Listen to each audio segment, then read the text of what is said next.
Thomas William sat quietly in the passenger seat as his daughter Emma drove through the busy streets of Manchester. The familiar shops and buildings slowly disappeared behind them. And Thomas felt a heavy sadness in his chest at 78 years old. He had never imagined this day would come.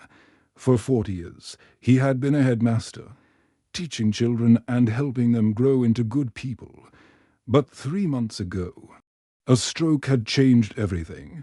His left hand shook as he held his walking stick, and his speech was slower than before. Emma glanced at her father through the rearview mirror. "Dad, I really think you'll like Greenfield Manor," she said, trying to sound cheerful. "I read all the reviews online, and they were mostly positive. The staff seems caring. And they have lots of activities." Thomas nodded slowly but said nothing. He could hear the worry in his daughter's voice, even though she was trying to hide it. Deep down, Emma wasn't sure about this decision either. She had visited 3 different nursing homes before choosing this one, and none of them had felt quite right. But Thomas needed more help than she could provide at home, especially with her own job and 2 young children to care for. The car turned down a quiet street lined with old oak trees. Greenfield Manor came into view, and Thomas had to admit it looked pleasant enough. The building was made of red brick with white window frames, and the gardens were well maintained with colorful flowers and neatly trimmed hedges. A cheerful wooden sign at the entrance read Greenfield Manor, a home away from home, in friendly blue letters. But Thomas had learned long ago that appearances could be deceiving. During his 40 years in education, he had seen beautiful schools, with terrible teachers and humble classrooms where magic happened every day. He had also spent decades fighting against prejudice and unfair treatment, both in schools and in the wider community. Something in his gut told him that his battles might not be over yet. Emma parked the car and helped her father out slowly. Thomas leaned heavily on his walking stick as they made their way to the front entrance. The lobby was busy with activity. Several residents sat in comfortable chairs, some reading newspapers while others watched television. Staff members in blue uniforms moved efficiently between rooms, carrying trays and helping residents with various tasks. Behind the reception desk sat a stern-faced woman in her 50s. Her name tag read Margaret, head nurse. She had short grey hair and wore thick glasses that made her eyes look smaller than they were when Thomas and Emma approached. Nurse Margaret barely looked up from her paperwork. "You must be Williams," she said in a flat voice, sliding a key across the desk. "Room 24, 2nd floor. Dinner is served at 6 o'clock sharp in the main dining room. Don't be late, because the kitchen staff don't like to keep food warm." Emma tried to ask questions about her father's medication schedule and dietary needs, but Nurse Margaret cut her off. "All that information is in his file. Someone will explain the rules to him tomorrow during orientation." Thomas noticed that the nurse never once looked directly at him or spoke to him personally. It was as if he wasn't even there. This was a feeling he remembered from his younger days, when some people would look right through him because of the color of his skin. Emma helped her father carry his 2 small suitcases up to his room. Room 24 was small but clean, with a single bed, a wooden chair, and a small closet. The window looked out onto the garden, which Thomas appreciated. He had always loved gardens and spent many peaceful hours tending to his own flowers before the stroke. As Thomas unpacked his few belongings, he could hear whispered conversations in the hallway. Staff members spoke in hushed tones, and he caught fragments of their words through the thin walls. Another one. Someone muttered, "Hope he's not trouble like the last one. Did you see how slowly he walks? This is going to make our job harder." At least his daughter seemed nice. Some families are so demanding. Thomas felt his heart sink a little, but he wasn't surprised. He had faced these kinds of attitudes before. And he knew that some people made quick judgments based on appearance or assumptions over the next few days. Thomas began to notice a clear pattern in how he was treated. When he pressed the call button in his room, it took much longer for someone to respond compared to other residents. He could hear staff members answering calls from nearby rooms within minutes. But his calls often went unanswered for 20 or 30 minutes. During meal times, the situation was even more obvious. Staff members served other residents first, bringing them their food with genuine smiles and friendly conversation. When they finally reached Thomas's table, their smiles looked forced and they spoke only when necessary. "Here's your food," they would say curtly, then move on quickly to the next table. Thomas tried to join conversations in the common room, but the results were disappointing. Some residents would suddenly fall silent when he sat down, while others would make excuses to leave. A few were friendly enough, but many seemed uncomfortable around him. But Thomas Williams was not a man who gave up easily. He had faced prejudice and discrimination many times throughout his life, and he had learned that change always started with understanding and patience. Each morning, he would sit by his window and watch the world wake up outside, thinking carefully about his next steps. One evening, as he sat alone in the dining room finishing his meal, a young care assistant approached his table. The boy looked to be in his early 20s, with kind eyes and a gentle manner. "Mr. Williams," the young man said quietly, "I heard you used to be a teacher. That must have been really interesting work." Thomas looked up and smiled for the first time since arriving at Greenfield Manor. It was. "Young man, it truly was." The care assistant's name Tag Redjack, and something in his tone told Thomas that this young man was different from the others. Perhaps there was hope here after all.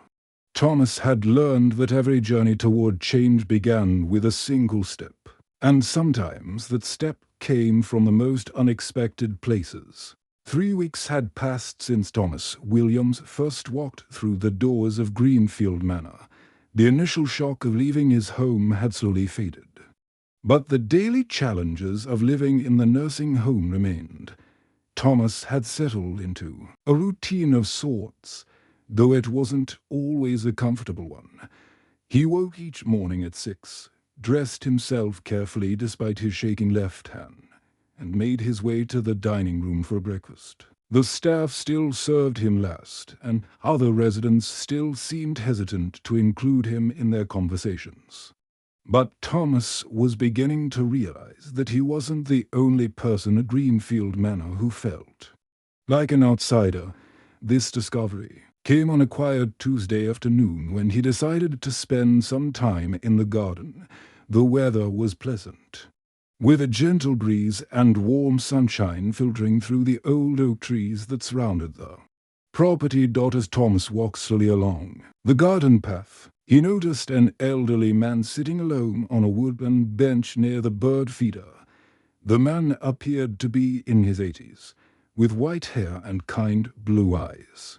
He was carefully breaking pieces of bread into small crumbs and tossing them to a group of sparrows that had gathered at his feet. The birds chirped happily as they pecked at the food, completely unafraid of the gentle old man. Thomas approached the bench and asked politely if he could sit down. The man looked up with a slight smile and patted the space beside him. "Of course, my friend. I'm Robert Murphy, and I've been here about 6 months now." As they sat together watching the sparrows, Robert began to speak in a soft Irish accent. "These little birds are about the only ones who don't seem to mind where I come from," he said with a sad chuckle. "The staff here, they don't much care for my accent. I've been living in England for 50 years, but I'm still the Irish one to them. Sometimes I catch them rolling their eyes when I speak, like they can't understand what I'm saying." Thomas felt a familiar ache in his chest. "I understand that feeling, my friend. I truly do." Robert glanced at Thomas with interest. You do, don't you? I can see it in your eyes. We're both outsiders here, aren't we? Before Thomas could respond, their quiet conversation was interrupted by the sound of crying from across the garden. Both men looked up to see an elderly woman in a wheelchair sitting alone near the rose bushes. She appeared to be in distress, her shoulders shaking with quiet sobs. A staff member in a blue uniform walked past her without stopping. Seemingly oblivious to her tears, Robert shook his head sadly. That's Grace Fletcher. She's been here longer than anyone else. Almost 2 years now. The poor woman used to be a librarian. Very intelligent and well-read. But some of the staff treat her like she can't hear or think properly just because she's in that wheelchair. They talk about her like she's not even there. Thomas watched as Grace continued to cry, and he felt anger rising in his chest. That's not right, he said firmly. No one should be ignored when they're clearly upset. Without hesitation, Thomas stood up from the bench and walked across the garden to where Grace sat. He moved slowly but with purpose, his walking stick tapping against the stone path. When he reached her wheelchair, he knelt down carefully beside her, bringing himself to her level. "Hello, Grace," he said in a gentle voice. "I'm Thomas Williams. I'm new here, and I couldn't help but notice that you seem upset. Are you all right?" Grace looked up at him with surprise and wonder. Her eyes were red from crying. But there was something else in them now. Hope. It had been weeks since anyone had spoken to her with such genuine kindness and respect. "I dropped my book," she said softly, pointing to the ground beside her wheelchair. "I was reading, and it slipped out of my hands. I can't bend down to reach it, and I asked for help." But she trailed off, not wanting to complain. Thomas looked down and saw a thick paperback book lying in the grass. He picked it up carefully and read the title aloud. Pride and Prejudice by Jane Austen. "Excellent choice, Grace. This is one of my favorite novels." Grace's eyes widened with delight. "You know it. You've actually read it." Thomas smiled warmly.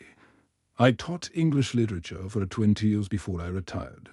Jane Austen was always my favorite author to discuss with my students. Her characters are so real and complex, and her observations about human nature are timeless." For the next hour, Thomas and Grace talked about books and literature while Robert listened from his bench nearby.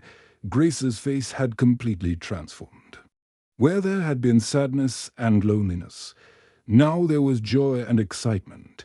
She spoke passionately about her favorite novels and shared stories from her days working as a librarian in Manchester. From that day forward, Thomas began spending his afternoons in the garden with Grace and Robert. They formed an unlikely friendship, 3 people who had been made to feel invisible and unwelcome, finding strength and companionship in each other. Thomas would push Grace's wheelchair to different spots in the garden so she could enjoy the flowers and sunshine. Robert would bring bread for the birds and tell stories about his childhood in Ireland. Grace would recommend books and share her vast knowledge of literature. Jack, the young care assistant who had first approached Thomas in the dining room, began joining their conversations during his breaks. You 3 always seemed to be having the most interesting discussions, he said one day as he sat on the grass beside them. "The other residents are starting to notice. I've heard several people say they wish they could be part of your group." Indeed, other residents had begun gravitating toward their little circle. Mary Henderson, a retired nurse with a sharp wit and kind heart, started joining them for afternoon tea. David Thompson, a former shopkeeper who had run a small grocery store for 30 years, began sharing stories of his younger days and the characters he had met in his shop. Even some of the staff members began to slow down when passing their table, listening to Thomas's stories about his teaching days and his experiences working with children. The garden became a place of warmth and acceptance, where people could be themselves without fear of judgment or ridicule. Thomas found himself feeling more alive and purposeful than he had in months. He was using his natural teaching abilities again, helping people connect with each other and discover common interests.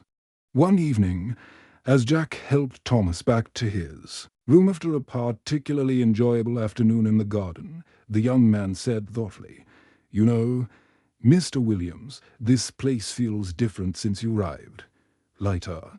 Somehow, people are smiling more. There's more laughter in the hallways." Thomas paused at his door and looked back at Jack with a gentle smile.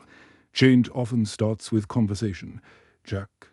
When people take time to really listen to each other, when they show genuine interest in each other's stories and experiences, walls begin to come down. Everyone has something valuable to offer, regardless of their age or circumstances." As Thomas settled into his small room that night, he reflected on how much had changed in just 3 weeks. He was still facing challenges and prejudice, but he was no longer facing them alone. He had found friends and allies, and together they were beginning to create something beautiful in an unlikely place. Thomas Williams had been living at Greenfield Manor for almost 2 months, and his daily routine had become familiar and comfortable. Each morning, he would have breakfast with his new friends Robert and Grace, then spend time in the garden talking about books and sharing stories from their past lives. The afternoons were usually peaceful, filled with conversations and laughter that had brought new life to the nursing home. But on this particular Tuesday morning, everything changed. Thomas was walking slowly down the main corridor, using his walking stick to steady himself as he made his way to the dining room for lunch. His left hand still trembled from the stroke, but he had learned to manage his movements carefully. As he approached the dining room entrance, he heard raised voices coming from inside. The sound made him stop and listen more carefully. Through the open doorway, Thomas could see Grace Fletcher sitting in her wheelchair at one of the tables near the window. Her face was red and streaked with tears, and she looked more upset than Thomas had ever seen her. Standing over her with crossed arms was Nurse Margaret, the stern head nurse who had been so unfriendly when Thomas first arrived. Margaret's voice was sharp and impatient as she spoke to Grace. "I don't have time for this nonsense," Margaret was saying in a tone that was both angry and dismissive. "You'll eat what's served in this dining room, or you won't eat at all. We can't make special meals for every resident who thinks they have problems with food." Grace looked up at the nurse with pleading eyes. "But I'm allergic to shellfish," she said in a voice that was barely above a whisper. "I've told you this before, and it's written in my medical file. Eating prawns or any shellfish makes me very sick. I could end up in the hospital." Margaret rolled her eyes and let out an annoyed sigh. "Don't be so dramatic, Grace. A little prawn never hurt anyone. You're just being difficult because you don't like the taste." "I've seen this kind of behavior from residents before." Thomas felt his heart rate increase as he watched this exchange. He could see the fear and desperation in Grace's eyes, and he knew that she was telling the truth about her allergy. During their many conversations in the garden, Grace had mentioned several times that she had to be very careful about what she ate because certain foods could make her seriously ill. Without hesitation, Thomas stepped into the dining room. "Excuse me, Nurse Margaret," he said in a calm but firm voice. "Perhaps there's been a misunderstanding here. Grace has a legitimate medical concern that needs to be addressed." Margaret turned round quickly, her face flushed with irritation, being interrupted. "This doesn't concern you. Mr. Williams, please return to your room immediately. This is between me and Grace, and I don't need interference from other residents." Thomas took a deep breath and looked directly at Margaret. "Actually, it does concern me," he said with quiet dignity.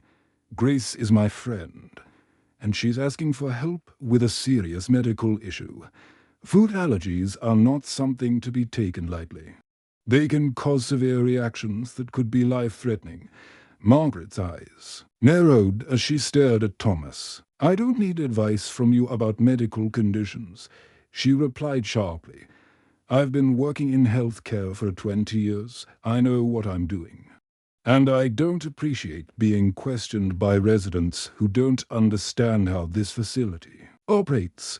Thomas felt a familiar fire building in his chest. It was the same feeling he had experienced many times during his 40 years as a teacher, when he had to defend students from unfair treatment or stand up to administrators who were making poor decisions. He had always believed that experience without compassion was meaningless, and he wasn't about to back down now. Experience means nothing if it's not paired with compassion and respect for the people you're supposed to be caring for. Thomas said clearly, "Grace is not being difficult or dramatic. She's asking for a basic consideration of her medical needs." The dining room fell completely silent. Other residents who had been eating their lunch stopped their conversations to watch the exchange. Several staff members paused in their work to listen. Thomas could see a mixture of fear and hope in Grace's eyes as she looked up at him. She had never had anyone stand up for her like this before. Thomas looked round the room at the faces watching him, then turned back to Margaret. "I'll be speaking with the director about this situation," he said quietly but firmly. "Every resident here deserves to be treated with dignity and respect.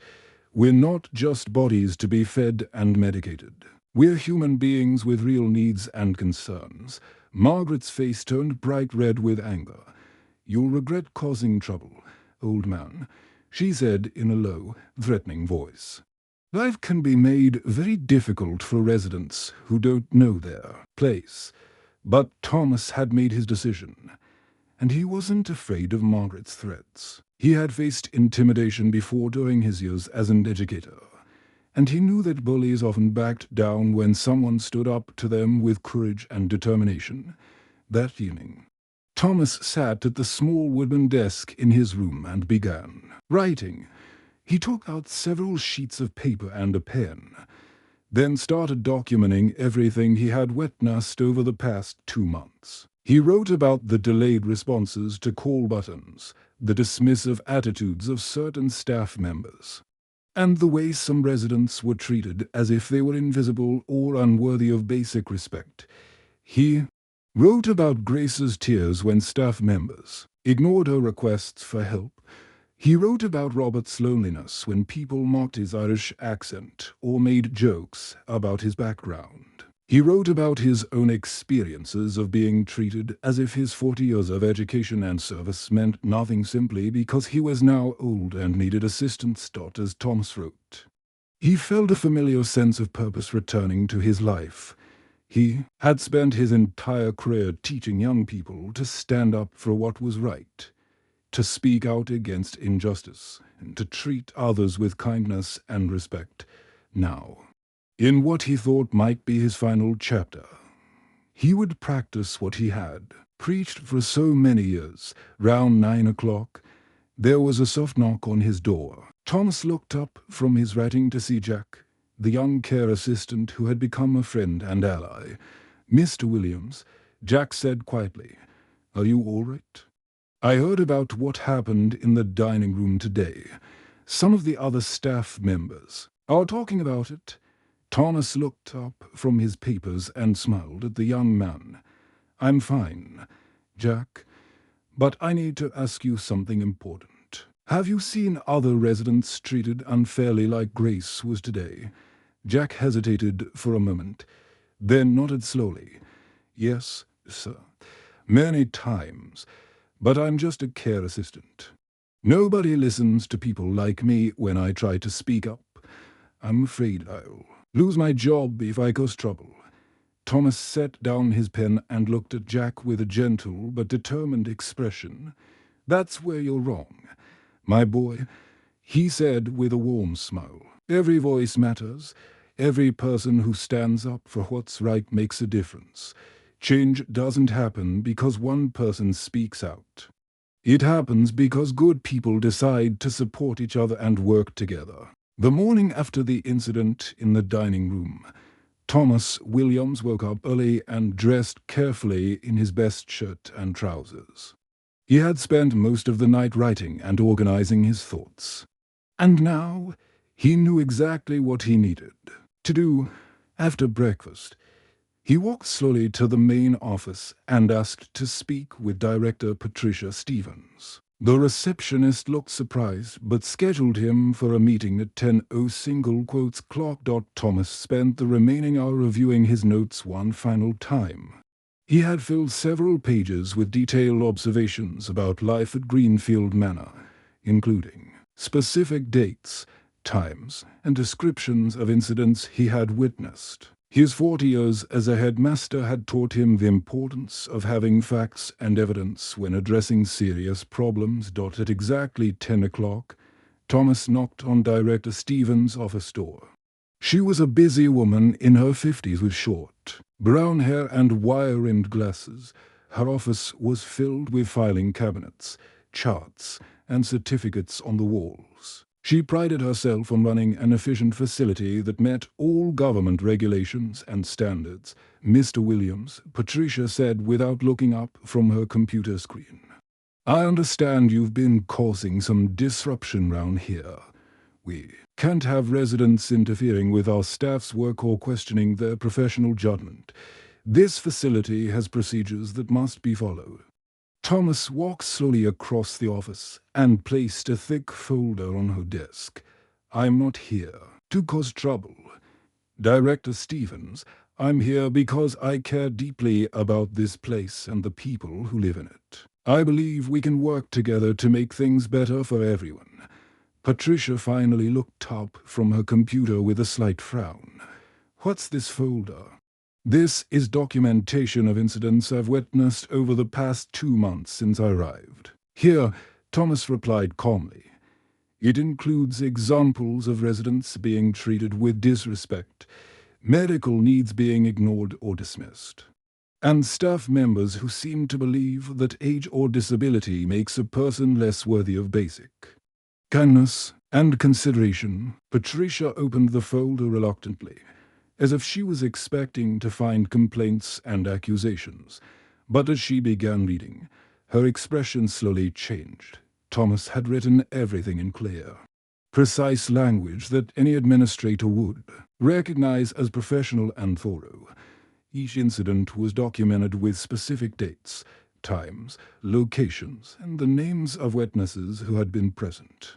The first page described the incident with Grace and her shellfish allergy, including Margaret's dismissive response and her refusal to check Grace's medical file. The second page detailed several occasions when residents had waited over an hour for responses to their call buttons, while staff members responded immediately to other residents' requests.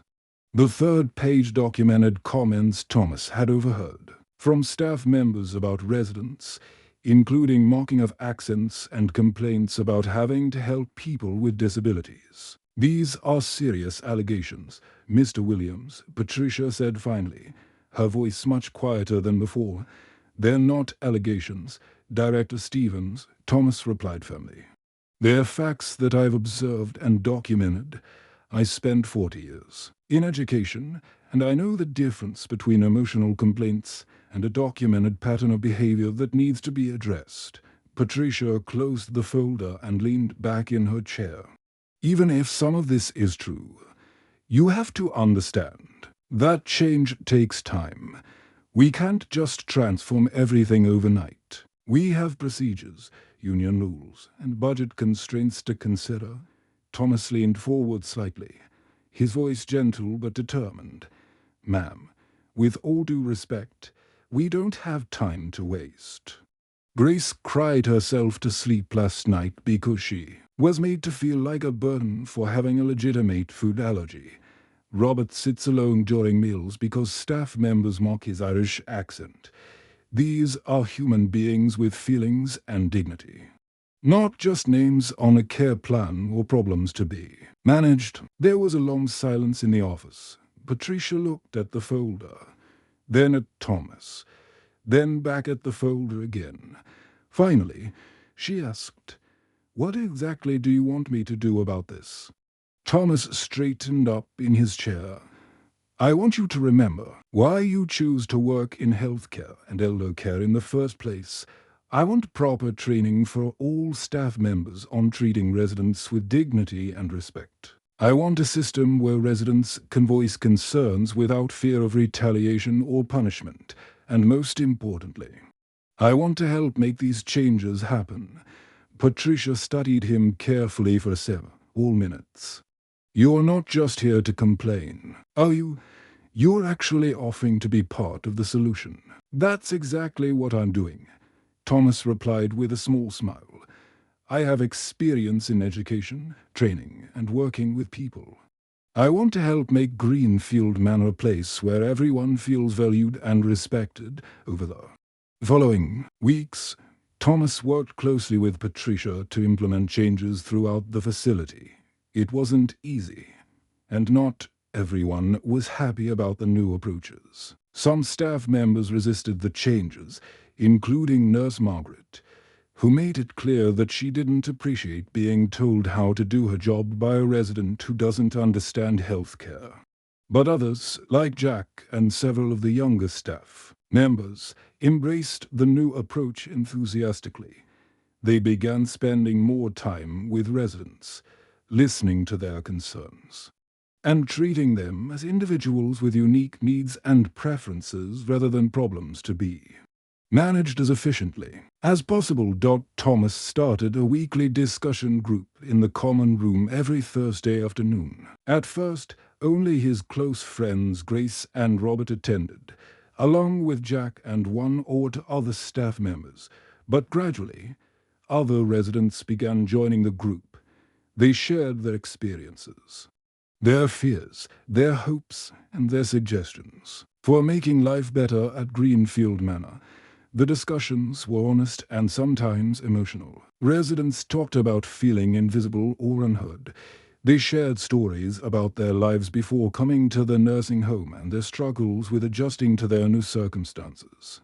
Staff members began to see residents as real people with rich histories and complex emotions, not just medical conditions to be treated. "You know," Grace said one afternoon during a particularly meaningful discussion, "I haven't felt this heard or valued in years. It's like my thoughts and feelings actually matter again." Robert nodded in agreement. "It's like we're real people again, not just old bodies taking up space." The changes at Greenfield Manor were slow but steady. Response times to call buttons improved significantly. Meal preferences were respected and accommodated whenever possible. Staff members began greeting residents by name rather than room number, and they took time to have brief conversations during their daily tasks. Not everyone was happy with the changes. Thomas faced some hostility from certain staff members who felt threatened by his advocacy and worried that their jobs might be at risk. But he pressed on, knowing that meaningful change was never easy or quick, and that some resistance was normal when established patterns were being challenged. 6 months had passed since Thomas Williams first arrived at Greenfield Manor feeling scared and unwelcome. Now, as he sat in his favorite chair by the window, he could hardly believe how much everything had changed. The transformation was so remarkable that visitors to the nursing home often commented on the warm and friendly atmosphere that seemed to fill every room. The common room, which had once been a quiet place where residents sat alone watching television or staring into space, now buzzed with conversation and laughter throughout the day. Residents who had previously avoided each other now gathered in small groups round the tables. sharing stories about their past lives, discussing current events, and offering support to one another during difficult times. The weekly discussion group that Thomas had started had grown into something truly special. Every Thursday afternoon, the common room filled with residents and staff members who came together to talk about their experiences, their backgrounds, and their dreams for the future. Thomas facilitated these sessions with the same skill and patience he had once used in his classroom, encouraging everyone to share their thoughts and listen respectfully to others. During one particularly meaningful session, Mary Henderson, the retired nurse who had become one of Thomas's closest friends, spoke about how her life had changed since joining the group. "You know," she said with a bright smile, "I never thought I'd enjoy living in a care home. I was so worried about losing my independence and becoming just another forgotten old person. But this place has become a real community where we all look out for each other." Jack Wilson, the young care assistant who had first approached Thomas in the dining room months ago, had been promoted to senior care assistant. His dedication to treating residents with respect and kindness had not gone unnoticed by the administration. One day, as he was helping Thomas with his afternoon medication, Jack said with genuine emotion, "Mr. Williams, you've taught me more about truly caring for people than any training course or textbook ever did. You showed me that every person has a story worth hearing and feelings worth respecting." Even some of the staff members who had initially resisted the changes had begun to embrace the new approach. Nurse Margaret, while still maintaining her serious and professional demeanor, had started treating residents with much more respect and consideration. She now took time to listen to their concerns and explain medical procedures in ways they could understand. The fear and hostility that had once clouded her interactions with Thomas had been replaced by a grudging recognition of his wisdom and the positive impact he had made on the facility. Director Patricia Stevens had implemented numerous new policies. Based on Thomas's recommendations and observations, regular training sessions on dignity and respect became mandatory for all staff members, from care assistants to senior nurses. A resident advocacy committee was established to ensure that residents' voices were heard and their concerns addressed promptly. Thomas was unanimously chosen as the committee's first chairman, a role he took very seriously. Most importantly, the entire culture of Greenfield Manor had shifted from one focused purely on institutional care and efficiency to one that prioritized human connection and community. Staff members now knew the names, preferences, and personal histories of the residents they cared for. Meal times became social occasions where people shared stories and laughter. The garden became a gathering place where residents could enjoy nature and each other's company. Thomas's daughter Emma noticed the dramatic change immediately during her weekly visits. "Dad, you look happier and more energetic than you have in years," she said one Sunday afternoon as they sat together in the garden. "Your eyes have that spark again that I remember from when you were teaching." Thomas smiled and took his daughter's hand. "I feel useful again, Emma. I thought my teaching days were over when I had the stroke. But I was wrong. I'm still teaching and learning every day, just in a different kind of classroom. These people have taught me as much as I've taught them." The story of Greenfield Manor's transformation began to spread to other care facilities throughout the region. Thomas started receiving invitations to speak at conferences and training sessions for healthcare workers and nursing home administrators. His message was always simple but powerful. Every person, regardless of their age, physical condition, or mental capacity, deserves to be treated with dignity, respect, and genuine compassion. One peaceful evening, as Thomas sat in his favorite spot in the garden watching the sunset paint the sky in brilliant shades of orange and pink, Grace Fletcher joined him in her wheelchair. They sat in comfortable silence for a few minutes, listening to the birds singing in the oak trees and enjoying the gentle breeze. "Thomas," Grace said softly, "I want to thank you for everything you've done for me and for everyone here." Thomas looked at her with curiosity. "Thank me for what, Grace?" "For seeing me as a complete person with thoughts and feelings and dreams. Not just a problem to be solved or a medical condition to be managed. For the first time in years, I feel like I matter again." Thomas reached over and gently patted her hand. "We all deserve to be seen and valued for who we are, Grace. That's not a special favor that some people deserve and others don't. That's a basic human right that belongs to everyone." As the seasons changed and time passed, Thomas often reflected on the incredible journey that had brought him to this point in his life. He had come to Greenfield Manor feeling defeated, invisible, and forgotten by the world. But he had discovered that his most important lessons weren't taught in a traditional classroom with textbooks and chalkboards. Instead, they were lived out in the hallways, dining rooms, and gardens of a nursing home where he had learned that it's never too late to make a positive difference in the world. Thomas had learned that every ending could be a new beginning, and that the most valuable lessons often came not from books or formal education, but from having the courage to stand up for what is right, no matter how old you are or where you find yourself. The old man who had once felt invisible had become a beacon of hope for everyone round him.